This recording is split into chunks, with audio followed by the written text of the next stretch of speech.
Good morning, Bucknutters. It is Thursday, April 5th, 2018. I'm Dan Rubin. This is the Bucknuts Morning 5 and Change, coming to you from an alarmingly sunny Dayton, Ohio, talking to the one and only 24/7 Sports Director of Recruiting, Steve Wiltfong. Steve, how goes it? Good morning, Daniel. Trying to look up these round one tee times for the Masters. Looks like 8:30. They're off. What channel is this on? You should have it on your app. I'm not that big a fan. I'm on El Tigre watch like everybody else. He's at 10:42. I do imagine there'll be a spike in viewership at that time, and there'll be a spike in recruiting always when Steve is here, as I segue naturally.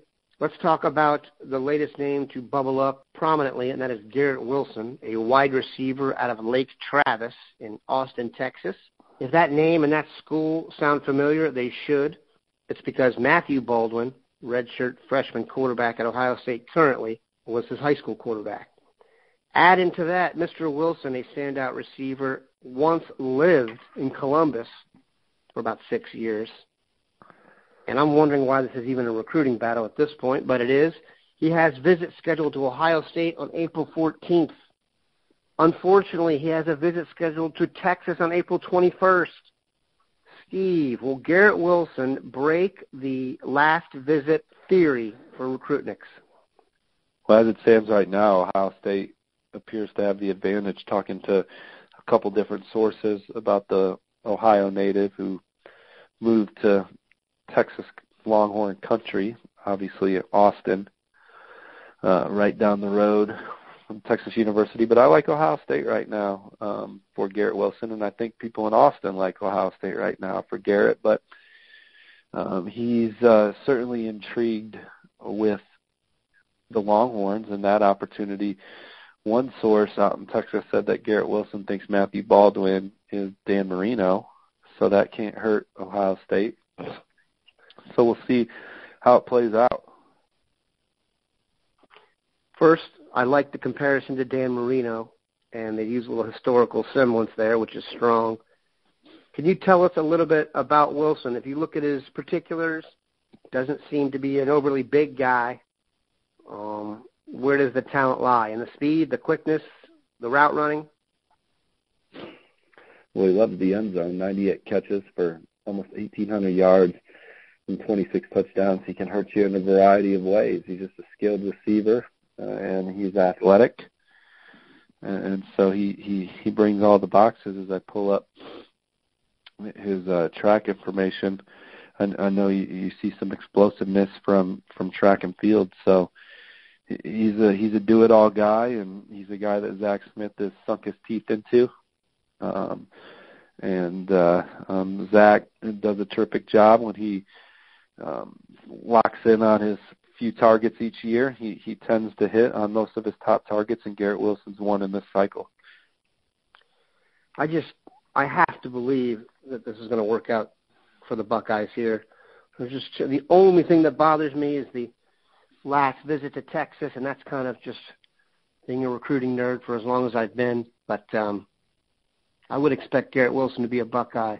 Mr. Kurlick tells us that you can expect a commitment soon after his second visit, the visit to Texas on the 21st. So by the end of this month, we should know where Garrett Wilson is going. And I got to believe he's going to be a Buckeye, which is good news. Another guy. The other part of the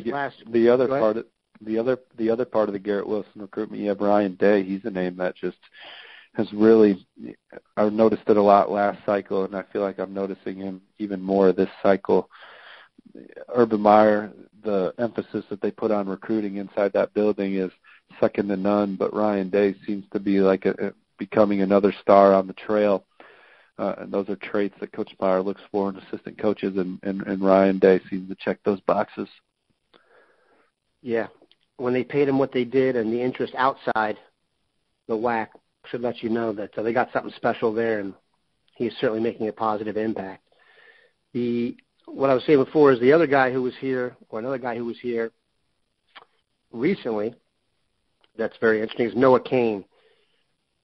Is he one of the best running backs in the country? There's no question. But when they took the commitment from Samson James out of your native Indiana, there became some question as to whether they would take two backs in the class or whether a back of Cain's caliber would still consider Ohio State. If you read the boarding house yesterday, you know that Ohio State expects and wants to have 2 running backs in this class. Where do they stand with Noah Cain? They'll take a second back if it's an elite guy, and Noah Cain's the top of the board guy, number 2 running back in the 24/7 Sports composite rankings, number 32 player overall. Visited Ohio State again. Ohio State definitely led for Noah Cain before Samson James committed, and I know he had a great visit to Columbus. And for Noah, it's really going to come down to the opportunity to make an early impact. So I know that this fall they're going to be looking closely at Brian Snead and Master Teague and kind of comparing to see how Noah stacks up with those guys as well. But as it stands right now, Ohio State, if they're not the leader, they're the co-leader. I think this one's going to be very, very interesting. I think you're going to end up going to LSU. Okay, good. I was going to say, I just don't see a back of that caliber being the second back to commit in a class. I'm sure it's happened before. And the fact that Noah Cain is right now in a 2-back – the fact that Noah Cain is in a 2-back setup now at IMG, I guess, helps a little bit. And I guess it did happen last year, but this feels different to me in terms of the high-profile nature of Cain. He's already at IMG. Those guys don't tend to – I don't see those guys as playing second fiddle. What were you going to say? Well, he loves the Buckeyes. I just think he's a Baton Rouge native. LSU's either going to have a good year or I think that there could be some shake-up there that would make the program exciting either way. So we'll see what happens. We'll keep an eye on it. Now, back to where real football is played. That's, of course, the DMV. And back to the number 1 school in the DMV, Chase Young High School, or we call it DeMatha. Nick Cross is a name that's jumped up lately. There's been some crystal ball action. Learn people on Nick Cross. So Nick Cross is a young man that wants to play football at the highest level. That's his ambition.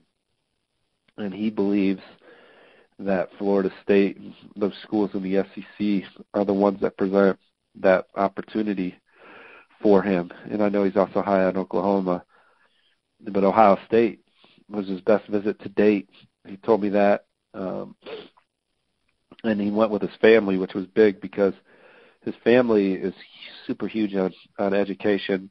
They're not natives. Excuse me, I have a terrible cold, so it sounds like my nose is plugged. But his parents are from, I think they're from the Caribbean, but don't hold me to that. But they're really big on education, hence the Matha Catholic for their son. And they're super high on places like Notre Dame. But Nick took that visit to Ohio State. He was super excited about Real Life Wednesday. Again, best visit to date. I've been to DeMatha. The head coach there, Elijah Brooks, told me no one recruits that school better than James Franklin and Urban Meyer. So I just projecting it long term. I like Ohio State because of the NFL brand, and I think that Larry Johnson and Urban Meyer and that staff will be able to convince the parents that they have all the academic opportunity at Ohio State as well. My crystal ball was on Notre Dame. I thought he was going to Notre Dame's spring game. He's trying to take an official to the Florida Gators instead. You know, Notre Dame at one point had the highest paid safety in the NFL. I already know parents like him, so that was why I was on Notre Dame. It was a projection pick, like Notre Dame would sell, look, we can put you in the league too and take care of mom and dad's interests. But Ohio State beat them to the punch in that regard from a visit standpoint. It was a great visit. And so we'll see how it shakes out. Maybe Nick will be able to convince his parents that Florida State or one of those schools is, you know, better. But as it stands right now, I like Ohio State for him. Number 5 safety in the top 247 player rankings. Yeah, he's a stud, and DeMatha is the best of the best when it comes to high school football, especially on the East Coast. Larry Johnson owned the District of Columbia and the DMV. That's why Penn State had always done such great work there in the East. But very appreciative that Larry has stepped in and helped out. And Nick Cross looks like a fantastic player. And, of course, like we said, Ohio State's had success at DeMatha, Chase Young being the most recent and obvious example. We appreciate Steve stopping by and playing hurt today. Have a good one, Bucknutters. Take care, guys.